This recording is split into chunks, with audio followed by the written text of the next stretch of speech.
day, you only have, if in the Midwest, about an hour to go. If you are in New York, you've got a little bit more time, a little less time. And if you're in Hawaii, well, you still have a whole lot of day left.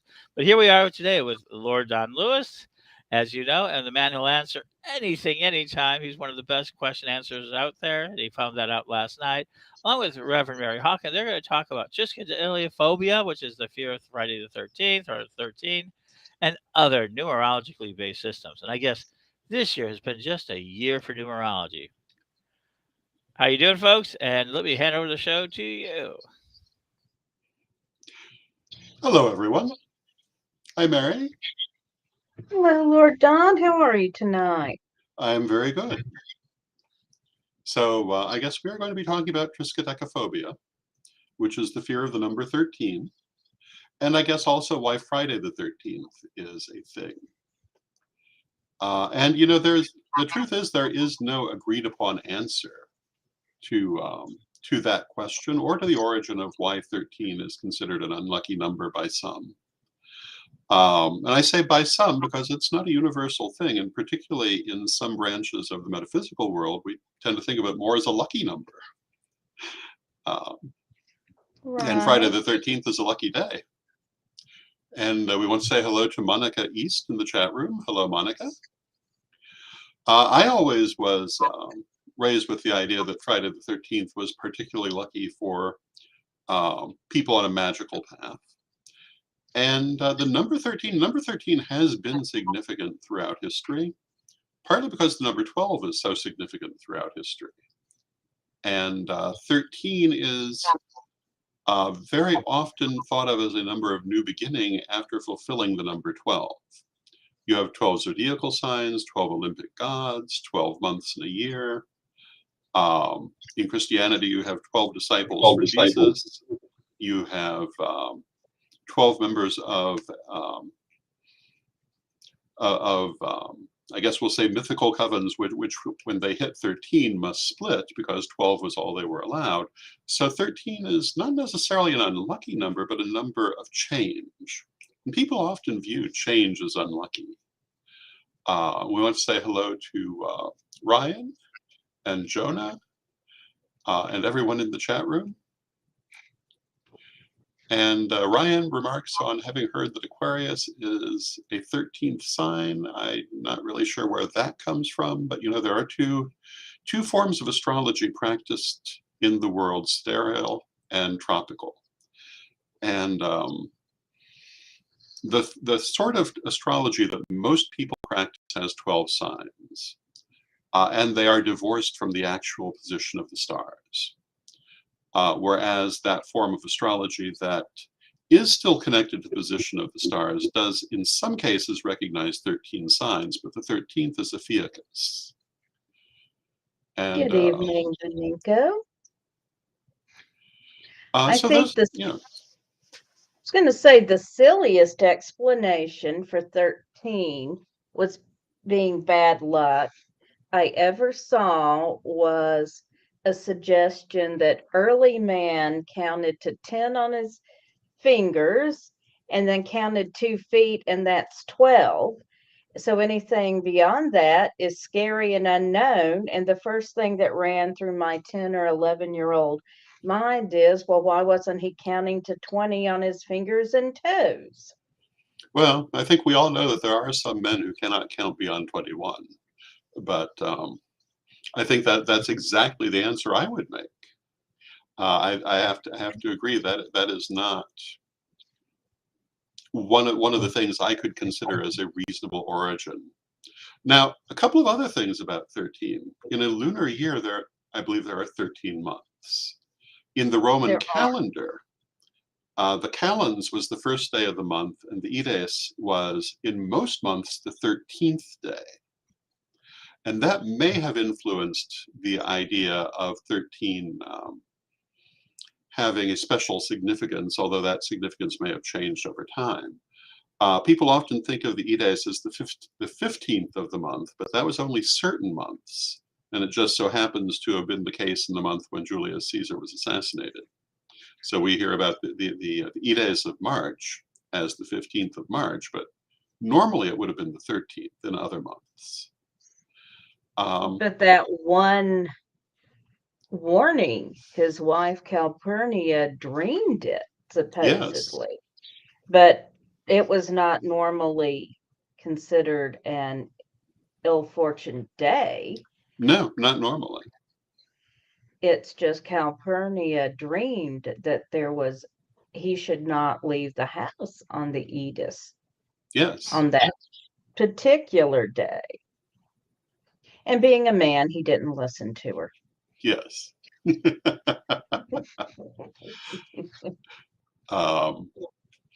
So there are a number of different significances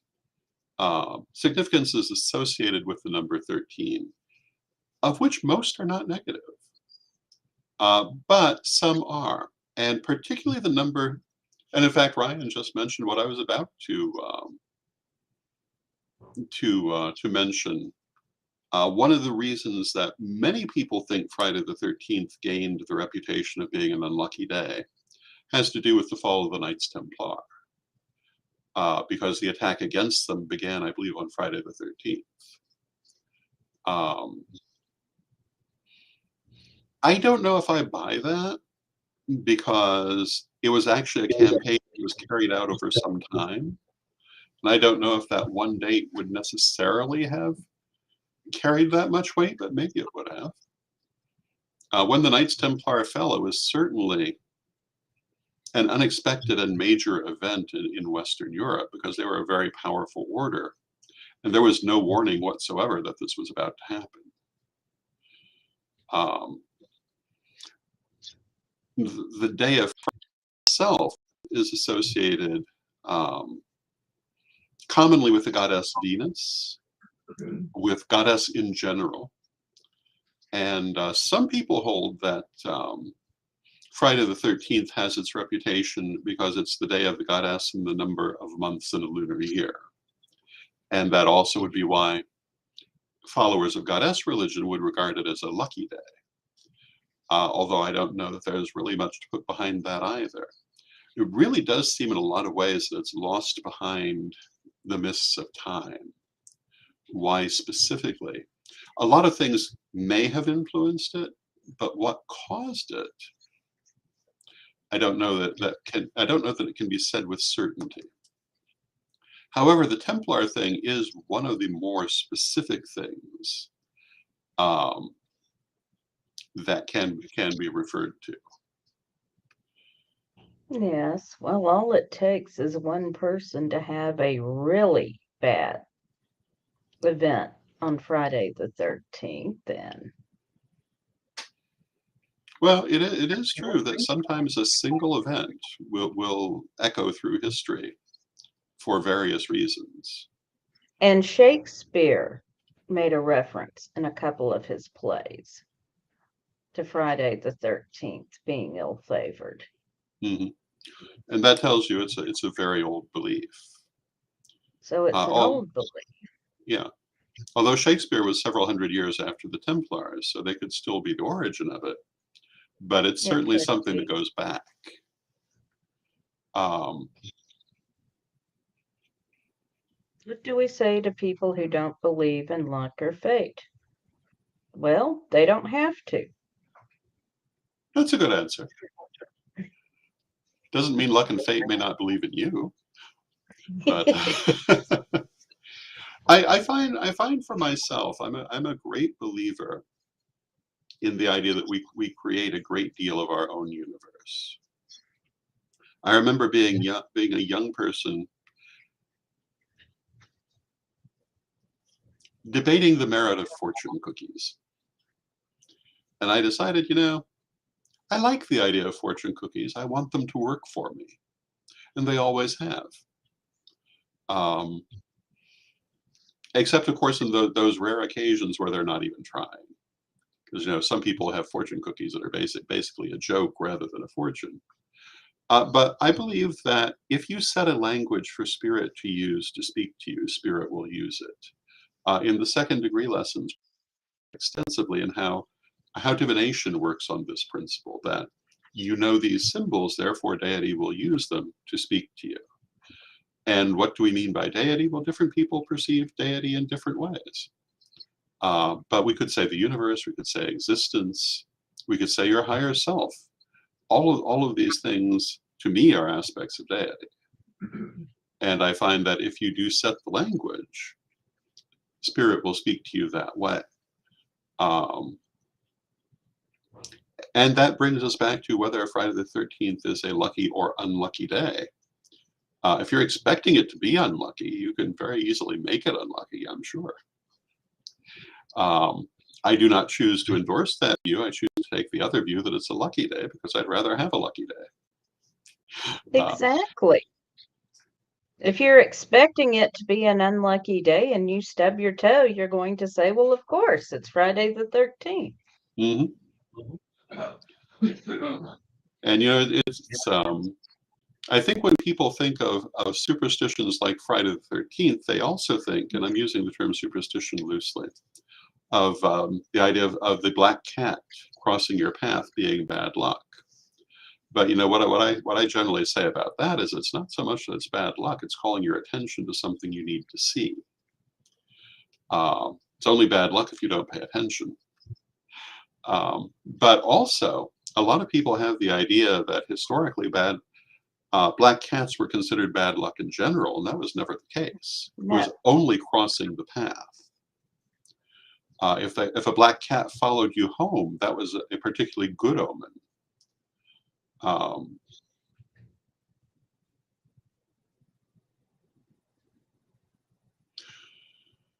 So Ryan in the chat room is asking what we think of the idea of collective energy building toward Friday the 13th being unlucky or quote evil, end quote.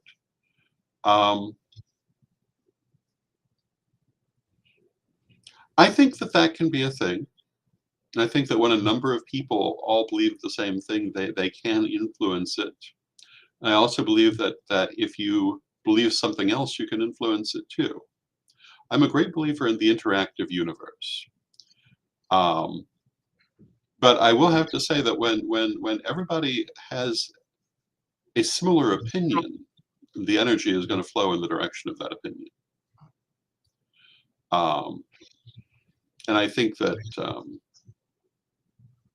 even when there's no reason for the opinion to be right, the energy can still find itself flowing that way.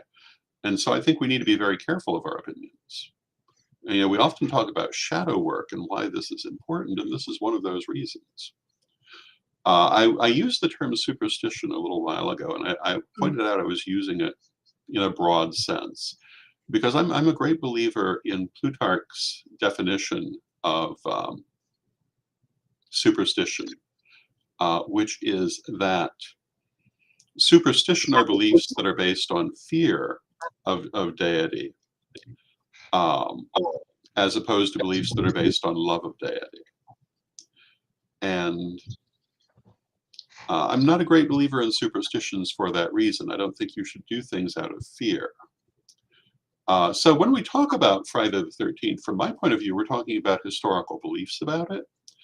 And my attitude, as I say, as to whether it's a lucky or unlucky day is kind of what you choose for it to be. And I would choose for it to be a lucky day. I do believe in the idea of attuning to the energies of the universe, but not slavishly so. Because you can also take your own energy wherever you want it to go. And I think it's very important we not forget that.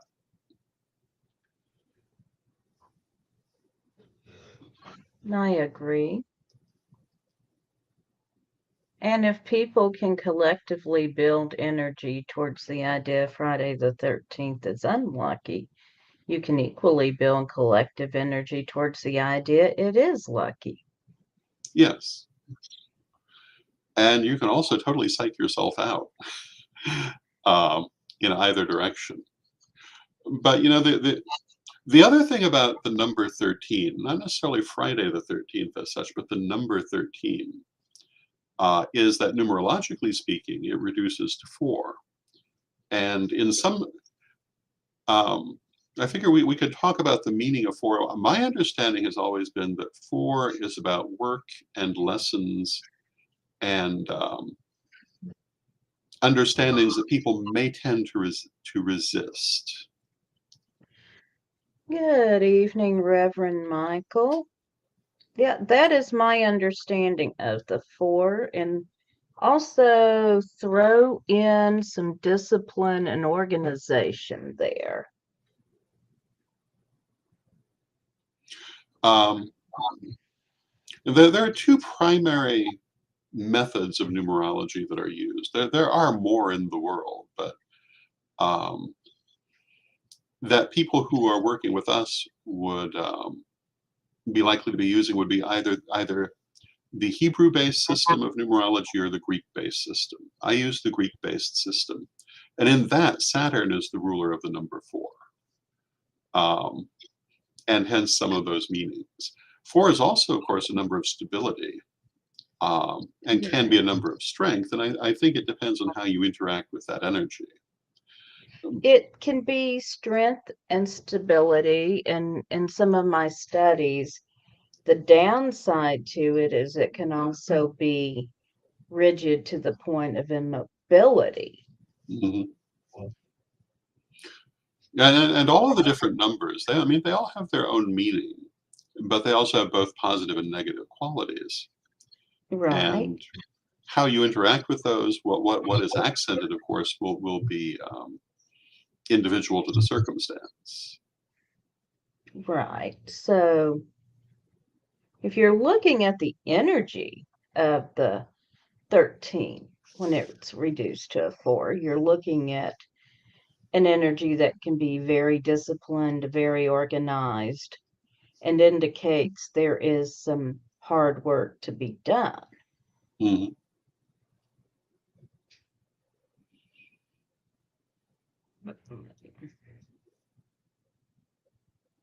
But it's not a number of ill fortune. You know, and I have to say, personally, when working with numerology, I don't regard any of the numbers as being a number of ill fortune in and of themselves. The number 8, I think, is a much rockier number than number 4, at least potentially. But it's also, Is the 4 doubled? yes. So it can be twice as good or twice as bad. But it's again, how you interact with it, what you make of it. When I Um, teach numerology, I always teach that whatever numbers are affecting you is there's the higher positive vibration and the lower negative vibration. So you mhm, have this energy at your disposal, but it's up to you how you manifest it. yes. You can consciously, it is more likely to be the higher vibration if you consciously choose that. And it's more likely to be the lower vibration if you're just kind of coasting along with your life. Mhm. But you can choose the higher vibration and to work with it at that level. And every one of them has both of these extremes. But you know, one of the things I write about is the idea of Aristotelian virtue, which is the idea that good and bad are not opposite ends of a continuum, but rather that the center of the continuum is good, and either extreme is going to be bad. That anything can be too much or too little. Well, what you want it to be is just right. And Now you're making me think of Goldilocks and the Three Bears.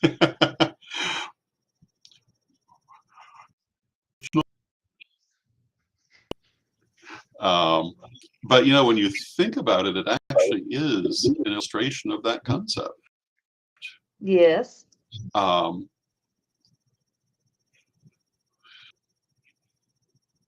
And Kay is it's asking a, us how to raise her energies. and would you like to speak to that? All right. Well, in terms of raising your energy, and I was talking specifically, um, hello, nephew Corey. And as I was talking specifically about dealing with numerology, where if you have your numerology chart done, you have certain numbers that are affecting you at a given time. And you focus then on using the higher part of that energy K rather than the lower negative part, which basically means focusing on working with your energy in a positive way, which usually means some hard work rather than focusing with it or just kind of going with the flow and working with it in a negative way. Absolutely. And Corey is absolutely right. I have looked into Chinese numerology, and it is very different from Greek numerology in that there are some numbers that are considered unlucky or misfortunate in Mm. Chinese numerologies, and 4 is one of them. I have not done much with it. Well, as we were saying earlier, there are many different varieties of numerology around the world. Things like palmistry also. There's the Western style of palmistry that many people are familiar with. It's not the only one out there. Astrology also. People are Right. mostly familiar with Mediterranean astrology, and we mentioned sidereal and tropical. But there's also Vedic astrology, which is very different. There are Asian forms of astrology that are very different. Um, there Mm-hmm. are many, many different variations on all of these skills, and it's fascinating to study them and see how different people have interpreted them. And also what they have used as their markers for how to communicate with spirit and how spirit can communicate with them. And Chaldean numerology is interesting because their numeric system was based on 6 numbers. mhm, So you have to calculate differently. mhm. This is true. Um, Not every culture used 10 as a base for their numbers. And when you look at those, it can be much more complex in how you have to go about adapting to that knowledge. Of course, for people raised in it, it would be complex in the opposite. But um, Yes. And I have played with Chaldean numerology, and I've decided I really cannot cast someone's chart easily that way. and we were talking about different forms of astrology. One of the most exciting things that I have heard in a long time is the idea um, that has come out of examining the cave paintings of Lascaux. And if people are not familiar with the Lascaux caves, they're famous for their prehistoric cave paintings of animals. And one of the things involved is that there are odd little dots present in some of these pictures. And recently it was suggested that these represent constellations, and that what we might be looking at in part is an early form of astrology, which obviously we can never really know, but I thought it was a fascinating concept. It is. Um, the other very fascinating thing that's come out about cave paintings in recent years, which is getting a little far off of Friday the 13th, but I'm going to go there anyway, is the realization that they were meant to be seen by firelight, and that looking at them under electric light is deceptive because you don't see what the artist intended. This is particularly relevant to the famous cave painting La Sorcière, and there's been a huge controversy over whether this um, cave painting does or does not have horns. The very famous drawing of it that was published in the early 20th century shows horns. Photos taken with modern lighting do not, but it's been pointed out that actually there is a formation of the rock, which in firelight will clearly show the horns, but in electric light they disappear. You'll also see in a lot of those ancient cave paintings that the drawings in some cases seem to be overlapping one another in unusual ways. But apparently in firelight, giving the flickering of the light and the undulation of the surface of the cave, it makes them appear to move, which gives them a much more magical effect on a person that you lose if you're looking at them under modern lighting. And welcome, Diana, in the chat room.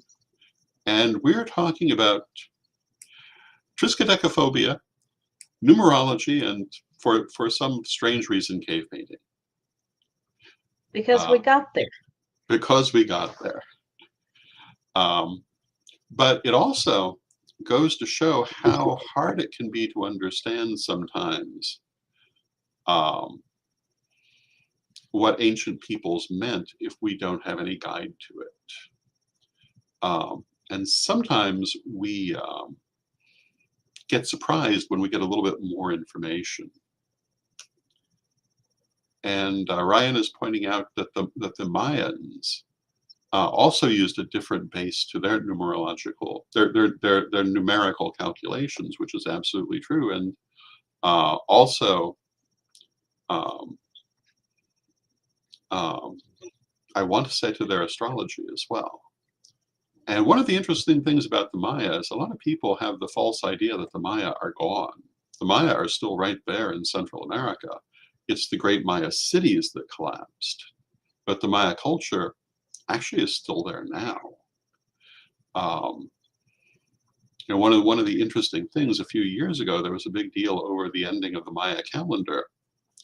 And while everybody was busy debating this, the actual Maya were trying very hard to say, wait a minute, you don't understand what this calendar is about and what you're discussing, and tried to set the record straight. And very few people were paying any attention to them, because in their mind, because they have, many people have misunderstood the history of the Maya, they didn't realize they were even still there. They absolutely are. And they do understand their own culture, despite attempts in some cases to eliminate it. So coming back to Friday the 13th, when we say that we don't really know where that belief comes from, this is the same thing. People didn't record where it came from, only that they had this belief, and that does make it difficult to say with any kind of certainty where it originates. And that's true of so many ancient beliefs. Some of them you can pinpoint to specific events, and it is quite possible Friday the 13th does date to the fall of the Templars. But maybe it doesn't, because there are other possibilities. With numerology, happily, people made lots of detailed notations of what they meant by numerology. And Yes. it's been a very important metaphysical art going back throughout antiquity. Very important to the Romans, for example, who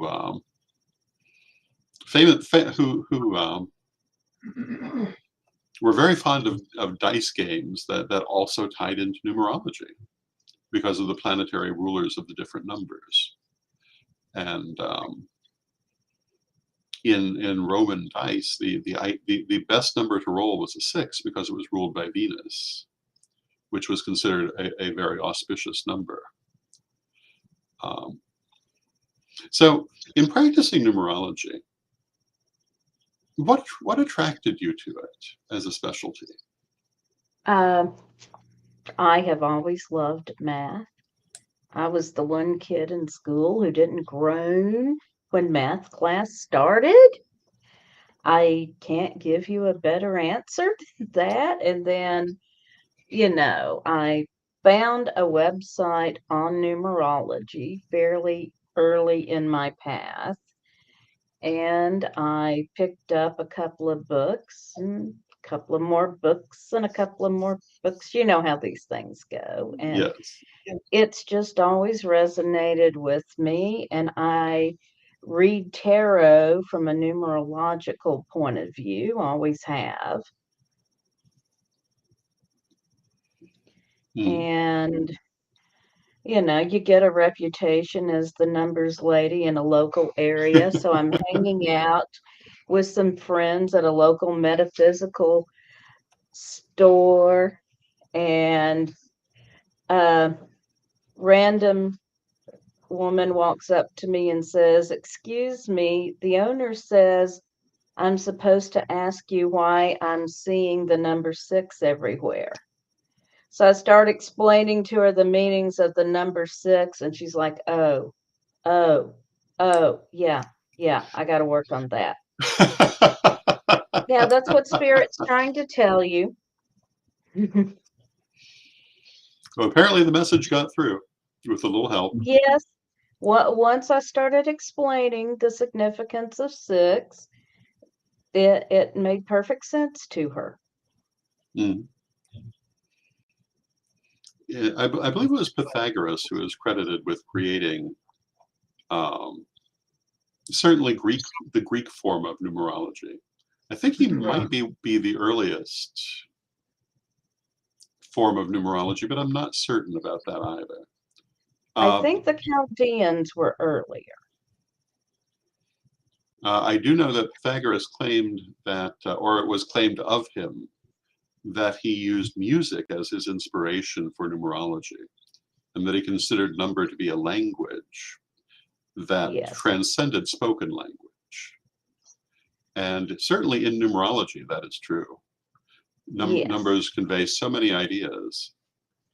And there are so many forms of numerology because we have the kind of numerology we're talking about, where we're going by the meaning of each individual letter translated into a number. There's Mm-hmm. also gematria and isopsiphos, um, Right. and it's a fascinating discipline. It is. And numbers are the basic building block of the universe.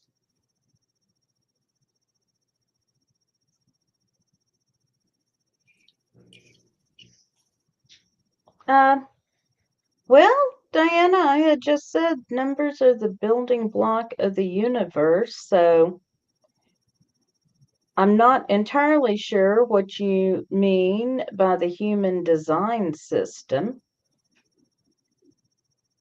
but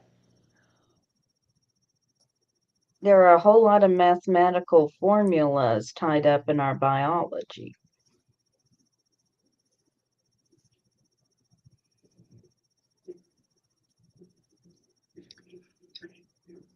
And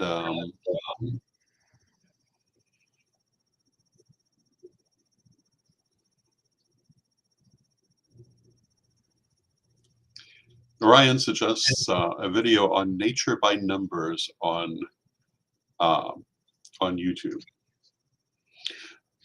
I've not seen it, so I cannot speak to it.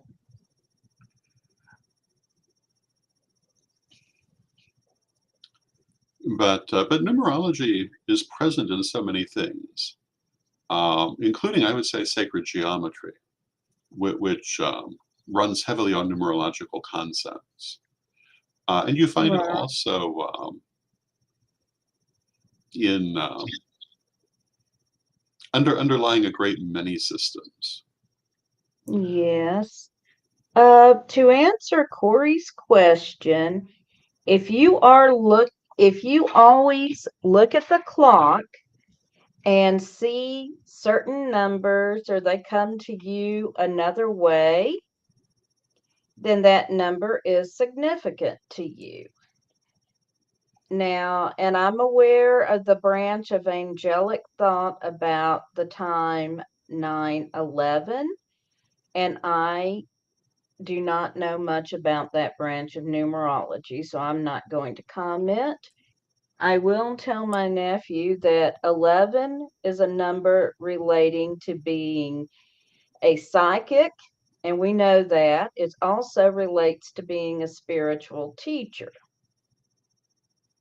911, the 9 is a number that relates to philanthropy, it relates to ending a cycle, and it relates to someone who is, in general, concerned with the good of all humanity. With the 11 again relating to being psychic, also a spiritual teacher, someone who is very spiritual, very intuitive. So we would say then that it's calling the person to use these skills for the betterment of humanity. Yes, I'm one of those people who sees the number 1111 all the time. I see it all the time too. And I Yeah. have 2 11s in my birth chart, which is not surprising. It very true. And I, the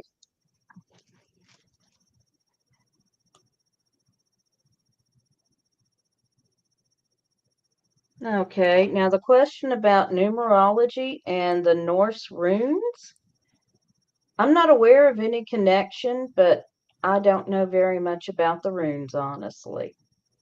I'm sure there's a system. I have not used runes in a numerological manner, but I'm certain there is a system. Because any alphabet can be handled numerologically, and that in the end is what the runes are. This is true. Now the runes are separated into sections of 8, but I would Right. assume that whatever numerology originally attached to them would have been Germanic rather than Mediterranean. So I really don't have a lot of knowledge on that specific subject, but I'm certain there is in fact some system for integrating these things.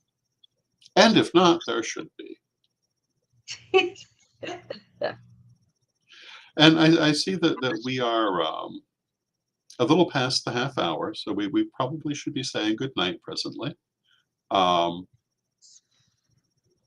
Ryan makes the interesting comment in the chat room that when they read tarot for people, that they're very big on asking, what does this mean to you? And leaving it to the person to understand. And that actually is a very positive way of going about things. When you're reading for someone, there are many different ways to do it. When a person's working with symbolism, with omens, etc., what it means to them is the important thing, particularly dreams. There are lots of books about symbols and dreams, but they don't mean anything unless they're your symbols. In an earlier era, when people had a lot more shared symbology, that was different. But people's understanding of symbolism now is very individual. And what it means to the person can be very important. Now, when I read for people, I go by what it means to me, but that's because I'm doing the reading. But I could just as easily do it the other way. And particularly, again, with dreams, and if you're reading for yourself, what the symbols mean to you is what matters, because Spirit is going to use your language of symbolism to talk to you. Whether it's numerological, whether it's pictographic, whether it's whatever it might be. And the whole idea is based on the concept of as above, so below, that Spirit knows what symbols you know, because the above and the below are connected, they are the same. And so if you have a language of symbolism, Spirit will use it in talking to you. In the First Degree book, I talk about how I used to ride the buses in Chicago, and every now and then I'd have questions. And I would say, Spirit, show me the answer to this question by the color of the next hat that I see on somebody's head. I would specify which color would be a yes or a no or a maybe. And it worked pretty darn well. But things will work well if you allow them when we're working with Spirit. Spirit will adapt to the language that you are speaking, because Spirit speaks all of the languages. And with that, I think we probably can go ahead and say good night. And All good right. night, Mary. Good night. We're going to have a blessing. Yes, we will close with a prayer as we are accustomed to do. Divine Mother Goddess, Divine Father God, beloved ancestors, we ask you to help us to communicate more effectively with our own higher selves, to communicate more effectively with the universe.